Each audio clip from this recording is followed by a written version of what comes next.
today you've got myself, Mata, Gunvir. We are your MM ambassadors, and we also have Jeremy and Nicole, who are part of Sauder, and they will be hosting along with us today. But leading this session, I'll start off introductions. My name is Mata. I'm one of the ambassadors, of course. I studied microbiology and immunology here at UBC. And I knew that I wanted to integrate my science background with something else just to build my skill set and meet a whole group of people that are different from STEM. And so joining UBC Sauder was a great experience for me. I not only learned business, but I just made lifelong connections and increased my network and so much more. And happy to share that with you today, but I'll hand it over to Gunvir now. Thank you, Mata, for a wonderful introduction. So, hi, friends. My name is Gunvir. A little bit about myself. I graduated in 2021 in engineering back from India. I do have an year of work experience, and then I was thinking, hey, I do want to pivot. I want to learn something that interests me. So, I was looking out for programs, and yes, we started our Masters of Management together in September of last year, and we're gonna give you a little glimpse of what the program is all about. It's a pretty fast-paced program, and me and Mata concluded our course in late May 2023. Something that I do like is, my hobbies are I like going out, hanging out with friends. I love watching soccer. Little bit about me. We are going to have in-depth conversation of what the program is all about.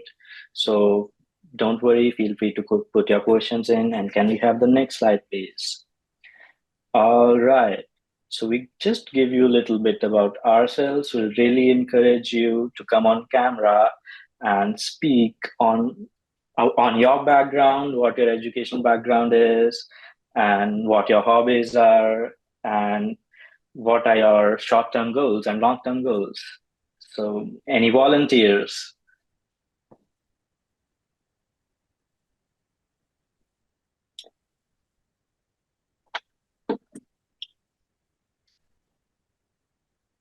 And of course, no worries if you don't feel comfortable speaking today, but we are a very kind group of people and we'd love to hear from you if possible. But again, no worries. I can jump in and do a quick intro if that works. Hi, everyone. My name is Nicole Kelly. I'm the Senior Manager for Recruitment at Sauder. Sorry, I'm on the move. I'm on my cell phone right now, but I'm listening in.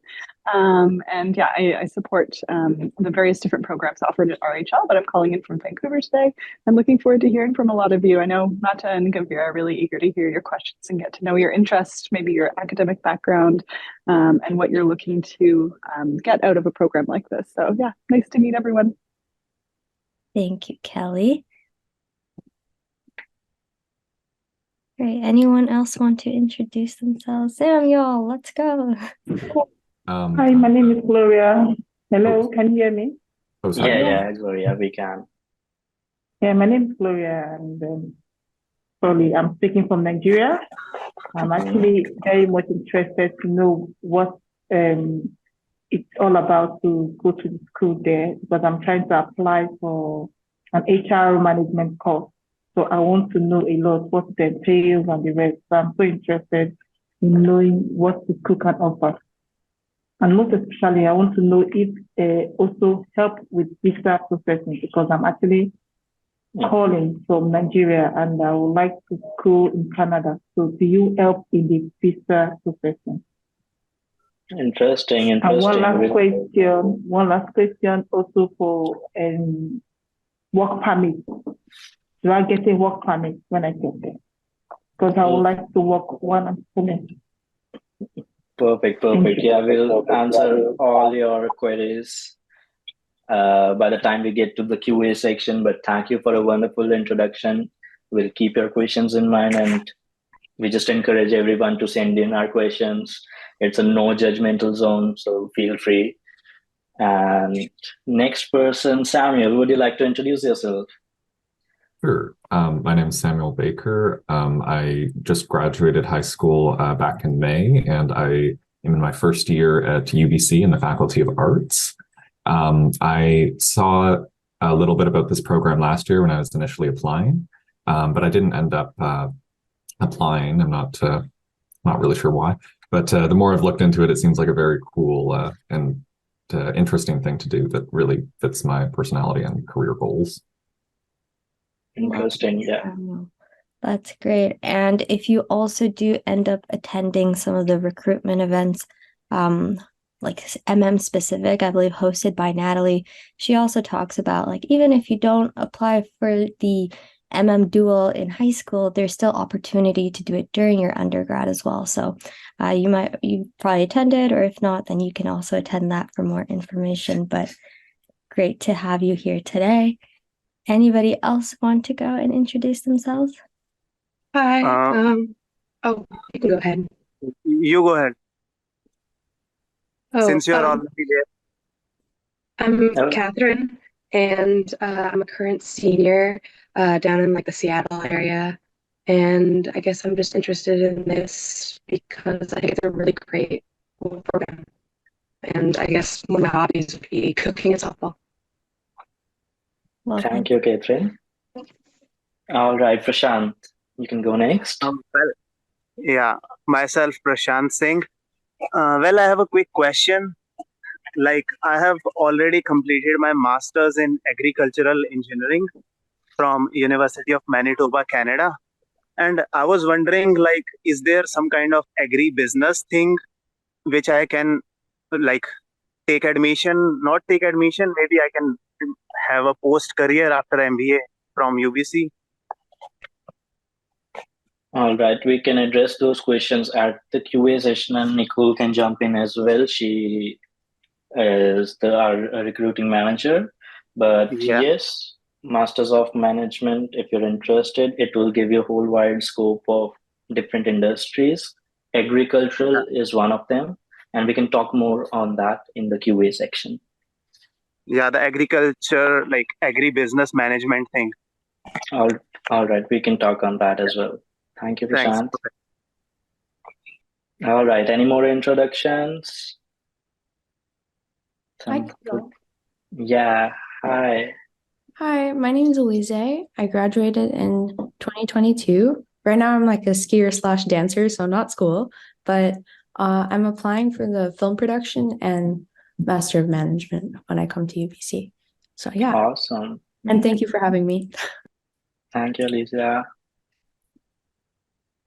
All right. Do we have any more introductions, or can we proceed with our agenda? All right. So agenda include welcome and introduction. We just did getting to know each other. And now we are going to give you a brief intro of what MM is, Masters of Management, and what you can expect out of it. Then we're going to give you a bunch of photos of my and Martha's MM journey, how it went, how were those 9-month intense program, how it went, what are the different courses, and how the experience was. Talking about academic life, and finally your favorite section, Ambassador Q&A. So I believe let's go forward. So thank you, Martha. So brief introduction to MM. If we talk statistic-wise, UBC is ranked #1 business program in Canada. It is one of the world's topmost universities, ranked 41. You don't eventually need work experience to get into Masters of Management, but there, statistically speaking, there was 1.3 years of average work experience. I know there were some of my classmates who had 0 years of work experience.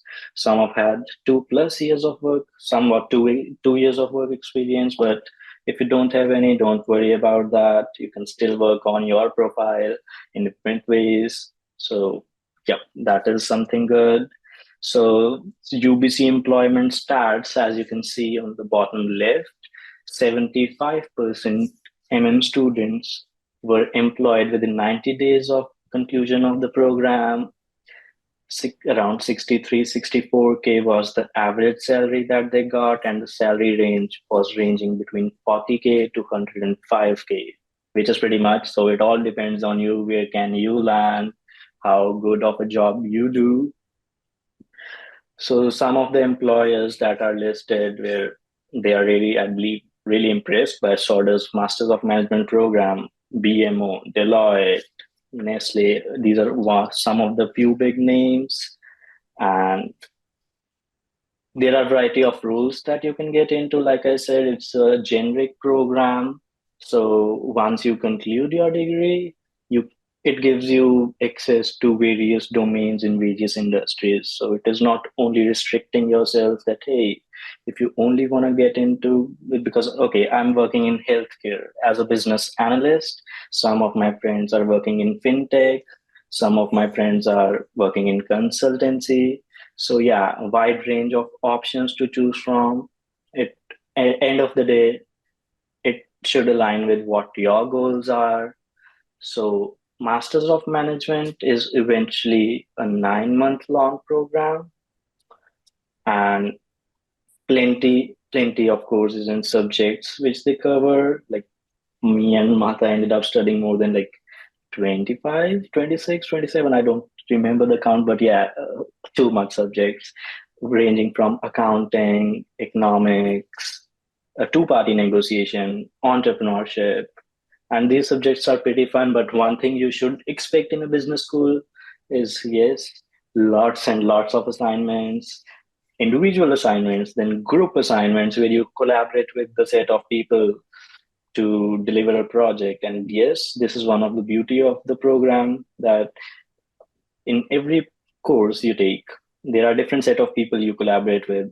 So the culture of collaboration hones different skills. Everyone has their own views. So sometimes you do have conflict of opinions, but at the end of the day, you're going to submit your project as one unit. So yep, that is pretty much fun because you have to do lots and lots of brainstorming. So our program was designed in a way that, hey, every 5 to 6 weeks, we had an exam. So every 5 to 6 weeks, we were over with a period, and then we had exams, and then we started in another period, another set of subjects, and rigorously studying. And then after 5 or 6 weeks, we had exams again, and business school won't let you rest.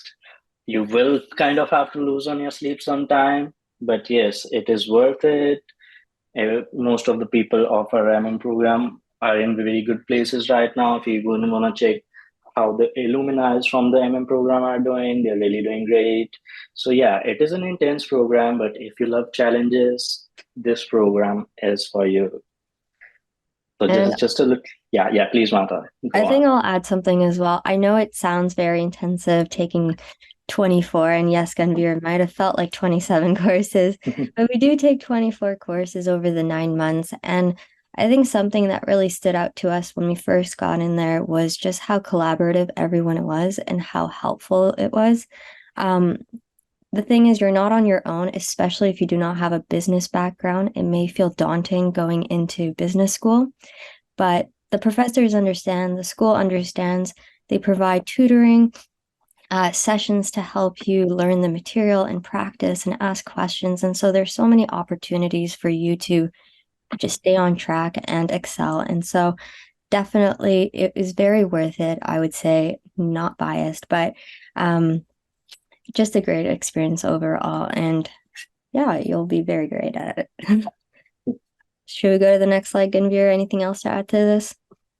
Yes, I think we're good to go. Lovely. All righty. So here are some of the snapshots and snippets of how our program went. So on the left-hand side, this was the first or second week of our start of the program. Everyone wearing formals. We had a group picture that day. You can see Mata standing on the left, me standing on the left as well. It's from the opening week. Sauder had planned so many, like it was a week-long opening and different activities. This is where you interact with everyone. This is where we interacted with our fellow cohort. people from other programs like MBA and MBAM. And it was a very fruitful opening week just to get a gist of what to expect out of a business school. Lovely. And we went scavenger hunting, Sauder planned scavenger hunting on the entire UBC campus. Me and Mahta were supposedly on the same team. And we did not win the scavenger hunting, but yeah, it was fun. You can see our school on the top right. This is what Sauder School of Business on a sunny day looks like. And at the very bottom, this was our opening gala at Fairmont Hotel, Vancouver. So super formal, everyone wearing suits, ties, good dresses, and having good dinner over drinks. So yeah, that was very amicable and a lovely, lovely experience with the opening, just as what you should expect from a business school. Yes, can we have the next slide? So this is what our cohort looks like, and we used to have interactions, going out, hang out. So on the top left, this was the time when the group first met. This is before the classes commenced. So everyone planned to meet, how their cohort look like, your classmates look like. This was the first informal meeting before the opening week. I could not make it. I was not in the Vancouver. I was not in the city. But yeah, the people who were in the city, they planned on meeting. Bottom left picture is from the community business project. So community business project is like a 2 or 3 month long course where everyone in our class was divided into groups of 4, and we had to work on a real business problem. So the groups divided within the class were assigned to different organizations, NGOs, and nonprofit. So we collaborated. We were acting like consultants to them. We were trying to solve a business, trying to understand what their problem was, what the gaps in their business were.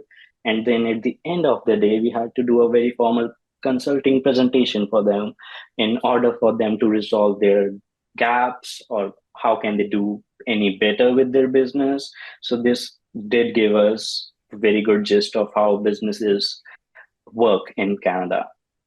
The top right picture is it's from winters, the Christmas break. Everyone from our class went ice skating.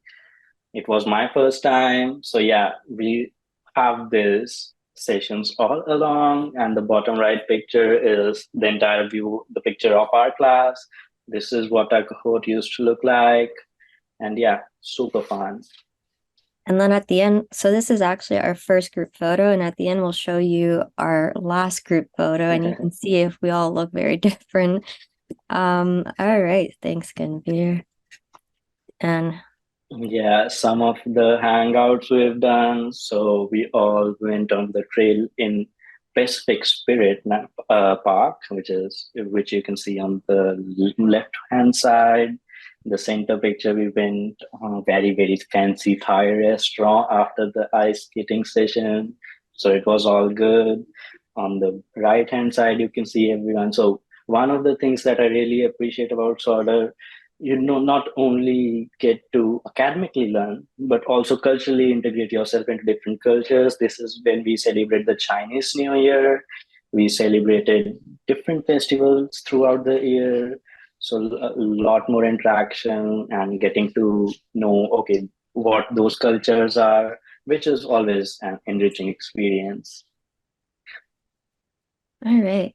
So now we're going to share some photos from the academic life. As you can see, that little photo of Gunvir in the bottom right, you will be giving presentations sometimes. And one of the things that really helps help you develop skills in is communication and public speaking and networking, which are so valuable to have. And so great skills to build when you are at Sauder. Some more photos, especially some of us having fun. Yes, Lego building did happen during school hours. We had a week of one class called creativity, and we learned skills like how to be creative and how everyone's not creative. And so one of the skills that we learned was building Lego, which really taught us about teamwork and just great fun. In this photo, we also have people, so we have 2 classes, and then we get a 10-minute break. And students use those 10 minutes very well. Sometimes they take naps, and sometimes they use their creativity to stack cans on one another's head. We also had a twin day, so you can see our friend Achilles as a golf player. And so in the back, you can also see 3 pandas, and this photo is in the top right one. Great photos. Shameless plug, I did win one of the 3 prizes for Twin Day. I wish I had that photo, but it was not there. Bottom left. So this is our student society photo. So yes, in the MM, there is a student society. So if you want to build your leadership skills and be a part of an academic community where you help develop events for your classmates, great opportunity. Lots of voices. And so we did have to have a talking stick in one of our meetings to make sure everyone was able to speak. And of course, lots of meetings in breakout rooms and studying. And you can see Gunvir teaching an important lesson to his peers.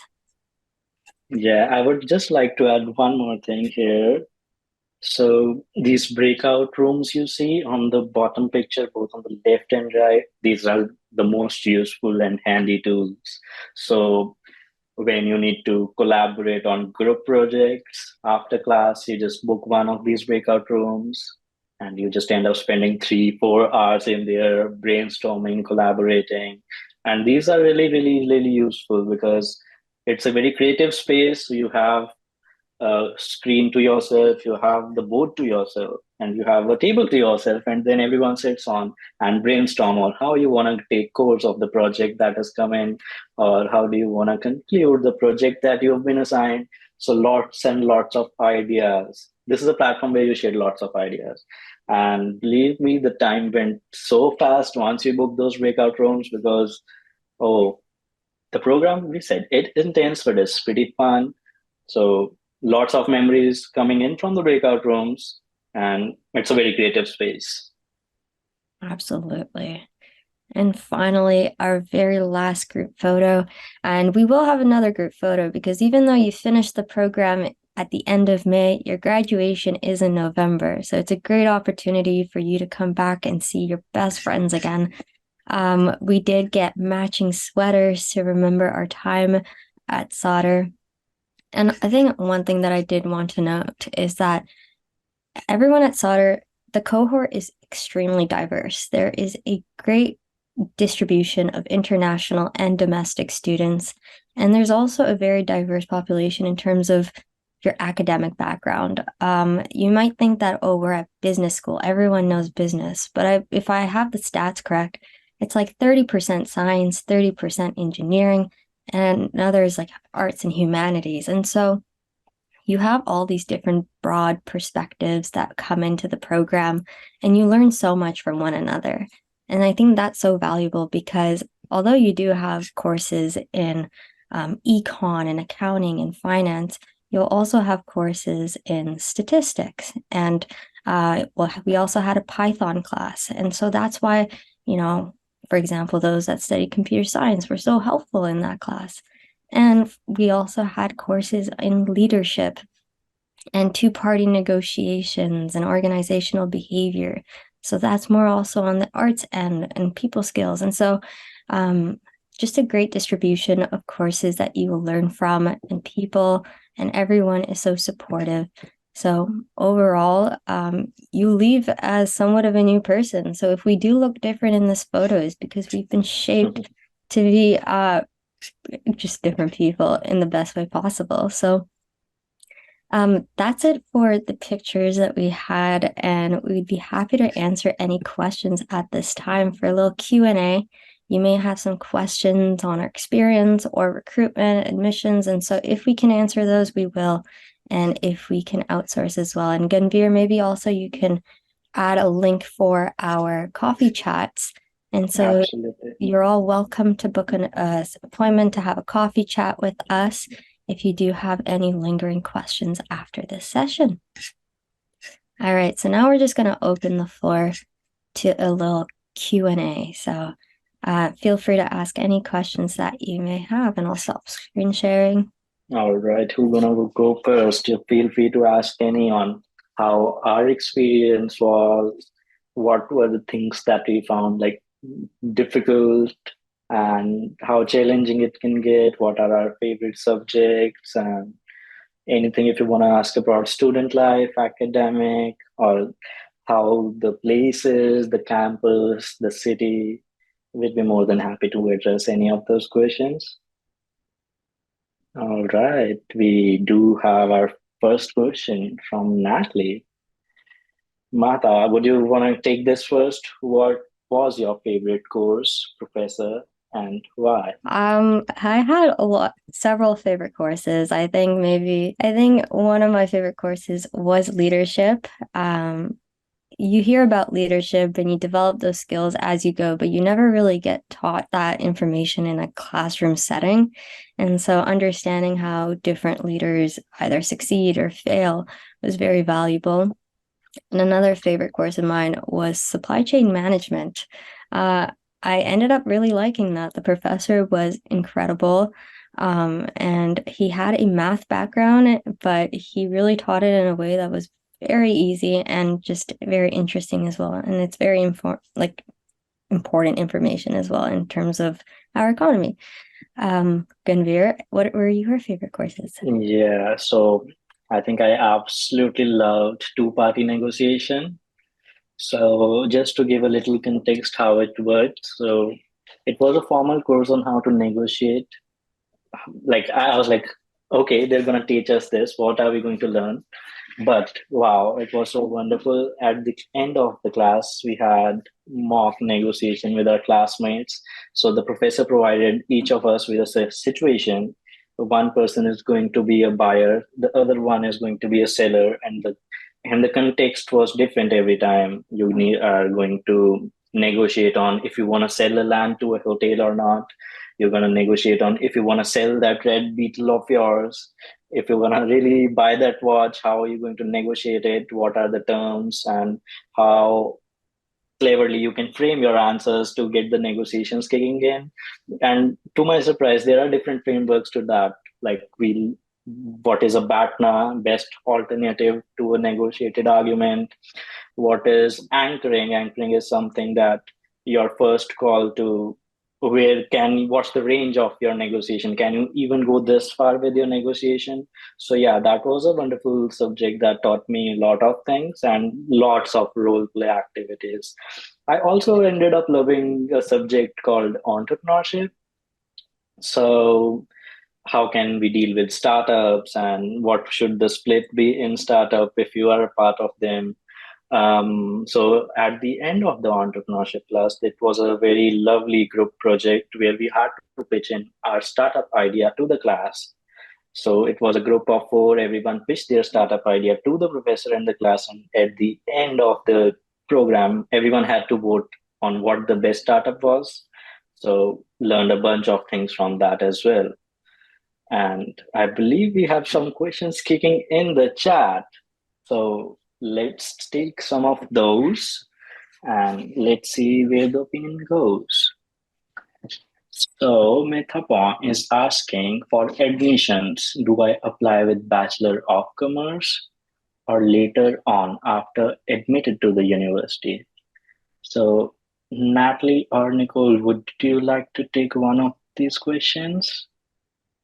I think Jeremy also answered that at the bottom, but Natalie, please go ahead and answer that as well. That's a great question. So this is actually an early career program. It's specifically intended for individuals with a non-business background.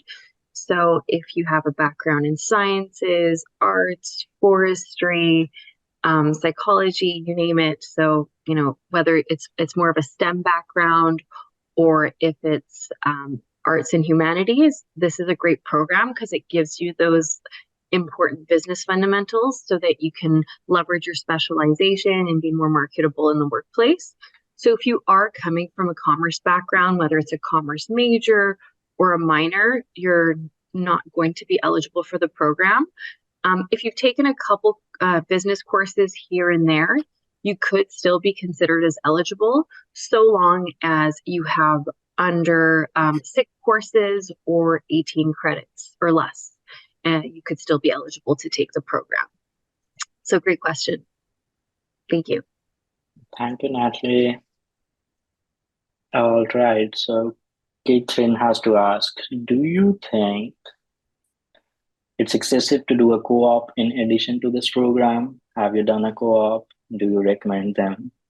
So my take on this is, when I was about to come take my classes at Sauder School of Business, UBC, this is a very common question and everyone asks this question. And I was asking this question, the same question a year ago, that, hey, can we take a co-op, or would I have time for even part-time? Because everyone was saying that the program is challenging. You have to devote a lot of time after academics, because then you have group assignments and individual assignments. Personally, I did think that maybe I can do that, but I was not able to, because I was not able to handle a lot of things that we are actually meant to do related to the sort of School of Business. So yeah, you've got to do your daily assignments, group projects, individual assignments. But there were some of the people who were able to do that. So it is totally your call. If you can manage some time, you can take some time out of that busy schedule and devote it elsewhere. So it's totally your call. I was not able to do that. And what are your thoughts, Mata, on this? Yeah, so I did end up having a part-time job throughout the program, but one thing that I would say and I recommend to others is maybe in the first period or the first 2 periods, so the first month or 2 of the program, just see how things go. Just focus on your academics and take it easy and see how you feel. And then you can take on more responsibilities. And this doesn't always just have to be a part-time job. You can also join student communities and recreational clubs. But a part-time job at least does kind of keep you very busy. But something that I also recommend is just communicating with your supervisor or your boss that your schedule may need to be a bit more flexible, because things do come up, exams come up, and you might not be able to always work those specific hours that you do. And so just have that open communication and be easy on yourself. All right. Another question that we had is, I have a science tech background, but have over 7 years of HR experience. Can I still apply for the HR management course? So I think that might be a question for Natalie, if possible. Absolutely. So that's a great question. So you can definitely apply for that program. That's a program that's offered through UBC Sauder's continuing studies, which is slightly kind of a different certification program. And yeah, it's a great program for HR professionals. I can send you the link for those program details in the chat box. But if you're wondering if you're eligible for this particular Masters of Management program, I would say that you're a little bit more advanced than this program in terms of the work experience that you have. You might want to exactly look at like a professional human resources program, or even potentially our professional MBA. Could be a great consideration for you. Thank you. Thank you, Natalie. All right. And another question from Samuel is, could you please explain the structure of the course when doing the combined B+MM program? And do we do the business courses along with our bachelor's degree, or does it start afterwards? And so we did the MM, dedicated MM, which is just that 9 months of MM. But lucky for you, we also have Natalie in this group, who is very experienced and knowledgeable on the B+MM. Yeah, so great question. So we have essentially 2 pathways where you can take the Masters of Management. You can either take it along with your bachelor's degree, so we call it the B+MM program, like Mahta mentioned. And what the B+MM program is, it enables you to take some of your master's courses while you're an undergraduate student. And then you tack on an intensive 6 months after you've completed your bachelor's, and that's just the master's component alone. So for ease of remembering things, think about 6 and 6. You're taking 6 business courses while you're an undergraduate student. So you could take 1 course a year or 2 courses a year during your undergraduate component. And then once you've completed your bachelor's, the June that follows is when just the 6 months master's component would start. So if you finished your degree in December, that means you'd have 6 months off to travel, work, do whatever you want before the master's component started. But if you finish your bachelor's degree in the May, then the month after is when the master's component would start. Now, the second pathway to take the Master's of Management is to do it all together in 9 months once you've completed your bachelor's. So you have this nice option of how you want to take the program, whether you want to do it along with your bachelor's degree where you're slowly chipping away and doing your master's alongside that, or if you want to kind of wrap up your bachelor's degree and then go into the 9-month full-time Master's of Management component. All right. Next question by Elise. In terms of the 1-2 years of previous work experience, what does UBC generally look for? So yeah, like I said, for masters, to be eligible to be applying for Masters of Management, you generally need 0 to 2 years of work experience. So that being said, like I said, there were some of my friends in the class who had 0 years of work experience. There were some of my friends who had like 2 years of work experience. I had 1 year of work experience, but the overall persona of the profile when you apply is judged on a very, very holistic basis. So if you have the work experience, that is always an asset. But even if you don't, there are things that Sauder looks forward to, like if you've volunteered for any organization or you've been a part of a student exchange program, or are there any leadership activities or volunteering roles that you've done. So it's not only that they judge your profile on the work experience alone. So even if you don't have the work experience, or even if you have 6 months of work experience, there are different things, different criterias where your profile is judged on by what are your academic scores and what kind of activities or leadership roles you've been doing, what part of volunteering organizations you've been part of. And even if you dance, you can put it in. Even if you have a YouTube channel, you can put it in. There are different holistic things that Sauder would look at. So even if you're falling short on work experience, that you should not worry about that. There are essays, there are interviews that you need to look forward to. So it will be judged on a very, very holistic basis. All right. Next question by Gloria. In my application, it says I have to take an English test. Is this mandatory? And does the school organize the English test? So, Natalie, would you like to take this one? Sure. So our English language proficiency test requirement is intended for individuals who studied at an institution where English was not the primary language of instruction. So if you studied in countries like Canada, Australia, England, the US, chances are you would be considered as exempt from having to take this test because the primary language of instruction is typically English. Now, if you studied somewhere internationally, like let's say India, for example, and you studied in a school where the primary language of instruction was English, then if that was the case and your transcripts are in English, then it is very likely that you would be considered as exempt from having to take the English language proficiency test. So all we would need is kind of indication from your university's registrars department that your instruction was in English, and in that case, you would be exempt from having to take the test. If your language of instruction was in a language other than English, you have the choice between a variety of different proficiency tests. They're listed on our website. Some of them would include IELTS, TOEFL, or SEPL. I believe it's called SEPTL. I'm probably saying that incorrectly. My apologies. But you can find a full list of the eligible English language proficiency tests on our admissions page. Thank you.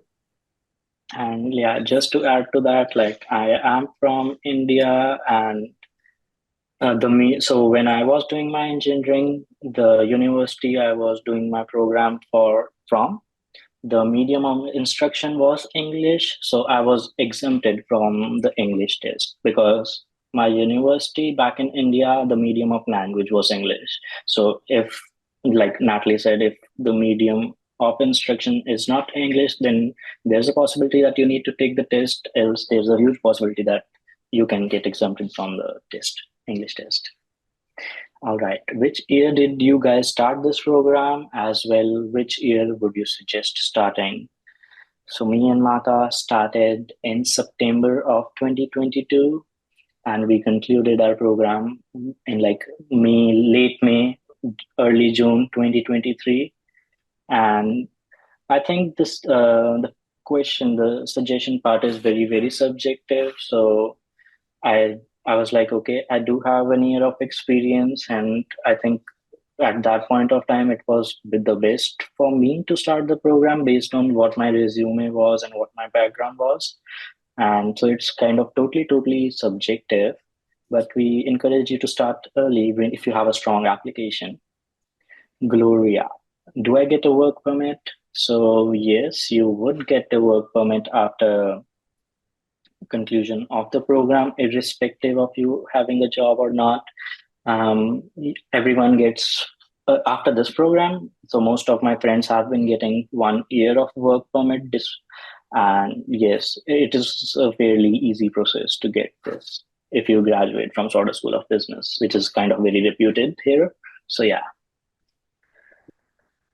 I see. I just want to actually comment on Elise's previous question really quick.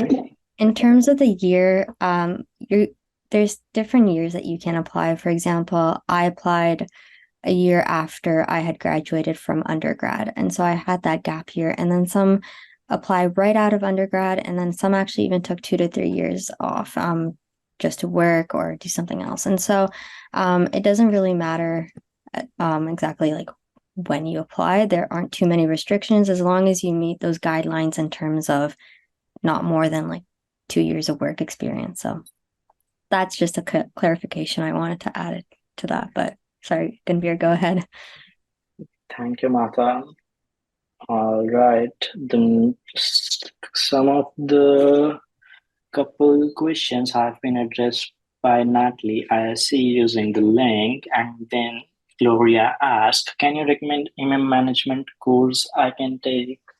So how work is, there are a set of well-defined subjects for you, well-defined courses for you, that it's not like you need to opt in or out of these courses. These are tailor-made for the cohort, for everyone, for every classmate of yours. So every course you take, you need to take every course that is part of the program. So you go into every class with your classmates, and these programs are designed for you. It's not like you can opt in or opt out of one of those. It's a package. So yeah. Alicia, how would you suggest preparing for admission interviews, and do you have any tips for the video essay? All right. What my advice would be, you have to be really confident in the interview processes and the essays. One thing that I would still like to point out, that be clear with your short-term and long-term goals and stick to those. If you're in your written essays, if you're sticking to, okay, this is my short-term goal and this is my long-term goal, be adamant about that and do not deviate from them when you're in the interview process or during the video essay. Because if you end up writing, okay, these are my short-term goals and long-term goals in the essay, and then you deviate from them in your interview process or in the video essay, that might cost you. But so I took that cognizant in mind, and yes, be very, very careful of what you speak, what your experience is, prepare well, and be confident. But what's your opinion on this, Martha? I would also just say be yourself. I would typically, the interviews that I think go well are those that you treat it like a conversation, but of course remain professional and be confident, but really just be yourself. I remember in my interview I talked about how I enjoy crocheting and knitting, and we just kind of had a little conversation on that as well. And so, you don't just be yourself. And in terms of the video essay, I believe that one I was a bit nervous for because it's hard to just record yourself. But you don't have to do a big production on that. That one, I remember I filmed it in my kitchen with the cabinets in the background. And that one is just, again, be yourself and no need to have multiple cameras. Just, I had my laptop camera as well. So I think, and I said this like 5 times, but yeah, be yourself. Yeah, thank you, Martha. So I can add to that as well. Yeah, great answers, both of you. So thank you so much for sharing that and your experience. You're both spot on. Really the purpose of the video, first of all, is just to get a glimpse into who you are, a snapshot into your personality. It's difficult to see that from an essay and on paper and through your resume. So the video essay is your opportunity to show us who you are. Why do you want to do this program? How do you think it aligns with your goals? And it enables us to get some insight into your communication style, your professionalism, and your overall maturity and your fit for the program. And if you're curious, here's like a little hot tip. You can go on YouTube and actually look at previous submissions. People often forget to delete their video submissions on there. I bet Gunvir and Matt are like, oh, shoot, did I delete mine? I should check. But you can definitely just see, okay, what have people done in the past and get some inspiration. And again, we're not looking for some fancy editing skills. We don't expect everyone to have those skills. I don't have them, to be completely honest. Again, it's just about getting a glimpse into who you are. Those fancy effects that you might see from some of the sample videos, they're great, but they're not a part of our like assessment criteria. Like there's no kind of rubric for who has the fanciest effects and things like that. So no concerns there. And then with regards to the interview will be really similar to kind of any job interviews you might have been on in the past. So definitely a mix of behavioral-based interview questions. Again, the purpose is to get a feel for who you are and your overall fit for the program in the school. So yes, just like Gunvir and Matt just said, be yourself, let your personality shine through. Yes, of course, our nerves can get the best of us at times. The interviewers are completely aware of that. It's not the most organic environment to kind of show who you are, but do your best and just know that we're essentially looking for fit, and we want this program to be the right choice for you and vice versa. Thank you. Thank you, Natalie. Thank you, Natalie. All right. So that's a good thing that Gloria has studied in a university where primary language is English. So Gloria, there is a possibility that you might get exempted from the English test. And for everyone else, what we have done is we have pasted some links for your reference, the coffee chat link. So if you want to schedule a one-to-one call with either one of us, Martha and Gunvir, you can just go on to this coffee chat link, book one of the slots that you like for the next month. I believe the time for the next month is not up yet, but once it is up, you can book the session with one of us. It is going to be one-on-one 30-minute call. So if you would just want more personalized advice, we would really love to help you out. And if you want to connect with us, feel free to add either one of us on LinkedIn. I've pasted our LinkedIn profiles for both Martha and Gunvir. So just don't hesitate. If you have any questions, to reach out. We'd be more than happy to help, because we know we've been there. We've been in one of these sessions led by a student ambassador, and we asking them the same questions that you are. So feel free to shoot us any of these questions. Martha, would you like to conclude? I think we don't have any more questions coming in. No, I think that's great. Again, if you do have any lingering questions, we're here to answer them. But we do want to say thank you for coming to this session.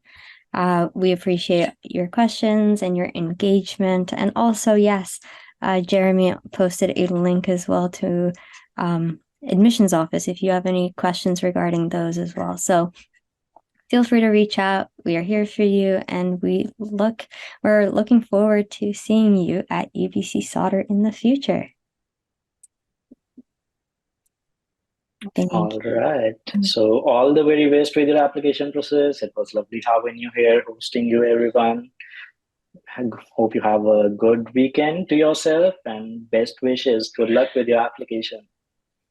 Thanks, everyone. Thanks for reaching out. And if you also want to get in touch with me directly by email, you can definitely do so. I've connected with a lot of you before, and it's nice to see some of your faces. But for those of you who I haven't had the pleasure of connecting with, I'm just putting my direct email in the chat as well for you to reach out directly with any questions you might have. Thanks very much. Happy Friday. Have a wonderful weekend.